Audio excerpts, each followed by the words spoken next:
The Singapore Tourism Board expects twice as many visitors to the country this year, and that's with more flight connectivity and capacity available and China's reopening. This will help the industry recover to up to 75% of pre-pandemic levels.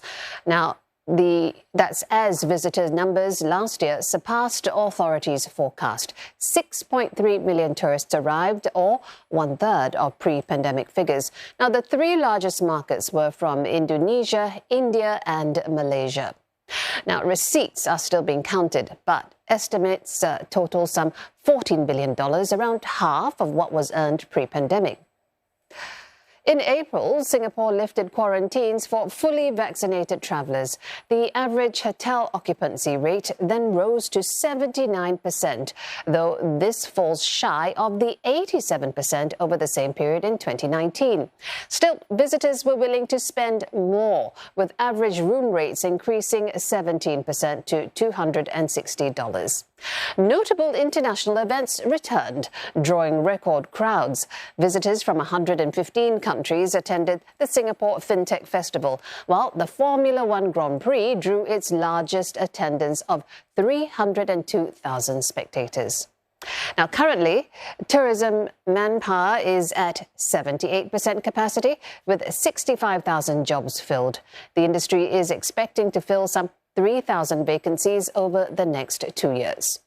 Looking ahead, the Singapore Tourism Board expects up to 14 million visitors to arrive this year, and that will bring up to $21 billion in receipts. Now, to support all this, STB will front-load $110 million in recovery funds to ramp up business and leisure events. Private sector investors are very optimistic about Singapore's mid to long-term prospects as a top tourism destination. Pre-COVID, we were the third or fourth most visited city in the world by international traffic, and we certainly want to regain, defend and grow that position in the future. Not just travelling more, but travelling better. Hotels and tourism providers in Singapore are spending on high-quality offerings, hoping to capture the wellness market. That's as authorities say such tourists are willing to spend big on eating well, sleeping well, and more unique experiences. Rebecca Mateo finds out what's on offer. Bringing home a piece of luxe Singapore. That's what retail space Design Orchard offers. It hosts more than 100 local brands, from clothing, jewellery, even tiles and furniture. Most of the items are limited edition, with the stock changing based on what's on trend, and it's caught the interest of visitors all around the world.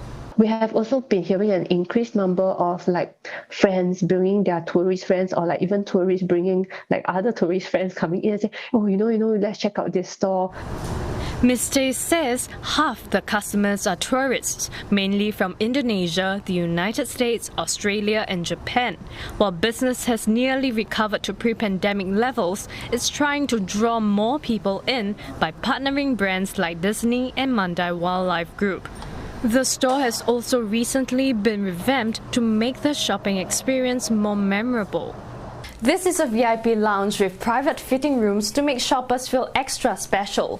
It is also used to hold exclusive events with local brands and cultural styling sessions that are unique to Singapore. Another lifestyle trend gaining traction: making customized fragrances and essential oils using iconic Singapore scents such as orchids. This company is seeing more travellers make group bookings for its workshops. Tourists make up 10% of its customers now.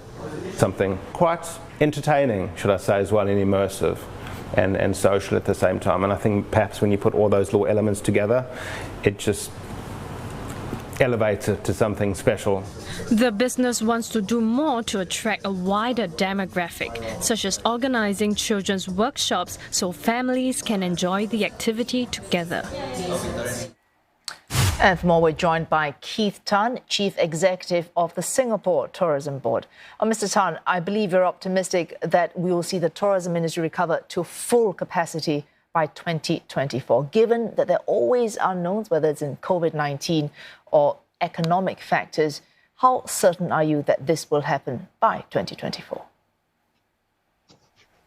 There will always be uncertainty in any of our forecasts given so many unknowns, but our guess of recovering to full pre-pandemic levels of activity by 2024, that's our best guess, looking at the demand factors and looking at how fast we can make up and the supply side factors as well. From a demand side, we are very confident that we can return to pre-COVID levels of tourism.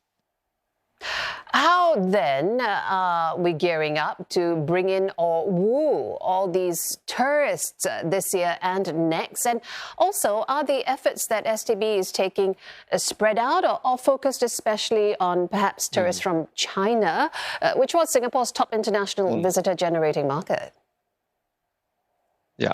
Bear in mind that over the last 2+ years of the pandemic, STB had not stopped our efforts internationally. We were doing a lot of work around the world, in Europe, in North America, Australia, of course, in the region, China, Northeast Asia, India as well, to maintain Singapore's mind share as a top desired destination. And we are seeing the fruit right now because we observe very strong demand. Singapore is often regarded as one of the top 3, top 5 most desired destinations, whether the visitors are from China, from the UK, from India, or especially from the region. And so we're reaping, in a sense, the fruits of those efforts that we put in over the last 2 years. We will double down on those efforts in our markets around the world through a whole range of partnerships to engage and to delight and surprise visitors from around the world. Many of them may not know what has changed, what is new, what is different in Singapore. So we're working hard to send that message of what has changed, what is new and attractive about Singapore, and especially our message of safety. This is a safe place to visit. If you get ill, we will take care of you. And these are messages that we're drumming out to reinforce that this is a desirable place to visit now. And this is across all markets, not just China. All right, a big part of showing that we are reliable and that we are safe is having the right kind of manpower. It's not just enough people, but people who show they are skilled, who are sophisticated, are able to deal with any situation. And of course, manpower is a big problem in Singapore, not just in the tourism sector. What is your sector doing to ensure we get the people, and more importantly, we train them and we keep them? Oh, that's an evergreen question as well, which we were grappling with even well before COVID. And this has become even more acute, of course, in this period. Well, we're working very closely with various partners like the NTUC, E2I, Skills Future Singapore, Workforce Singapore, on a whole host of programs to attract fresh talent, fresh people into the tourism sector, to show them that the tourism sector can provide a viable career, not just a job for 1 or 2 years, but a viable career over a lifetime. And also a very interesting career where you get to meet and interact with people from all around the world. And that's a message that we need to keep drumming so that we continue to get locals into the tourism workforce. Of course, we're working very closely also with the educational institutions. We're working with a whole host of partners to raise the skills and to help our students in the educational institutions who are studying tourism to see that tourism has also lots of future-looking areas such as digital and data, to help them recognize that tourism is also changing and they need to build new skills ready for the future. One particular area that we think has a lot of traction is sustainability, and how we help our future tourism professionals to grow skills in this area is a vital one in order to maintain and grow the sustainability of our tourism sector here in Singapore. Well, you mentioned sustainable tourism. There's also wellness tourism. There's also sports tourism, art tourism. These are really niche ideas. Is this what STB thinks is the idea of an elevated kind of tourism, or is that what the market's telling you? And what are some of the new plans in the pipeline?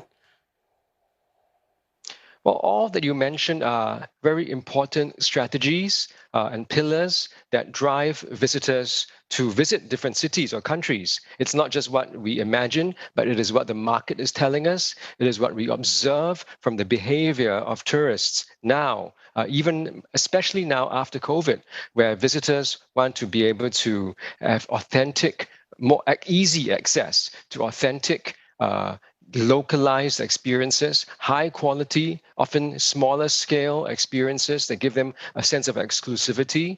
Visitors want to and are prepared to spend more on experiences and products that are seen as sustainable, giving back to society, giving back to the earth. They want to spend more on experiences that contribute to the sense of overall wellness as well. So we recognize these as realities, as trends in the way that visitors are behaving, and we want to make sure that we can satisfy those desires in our visitors.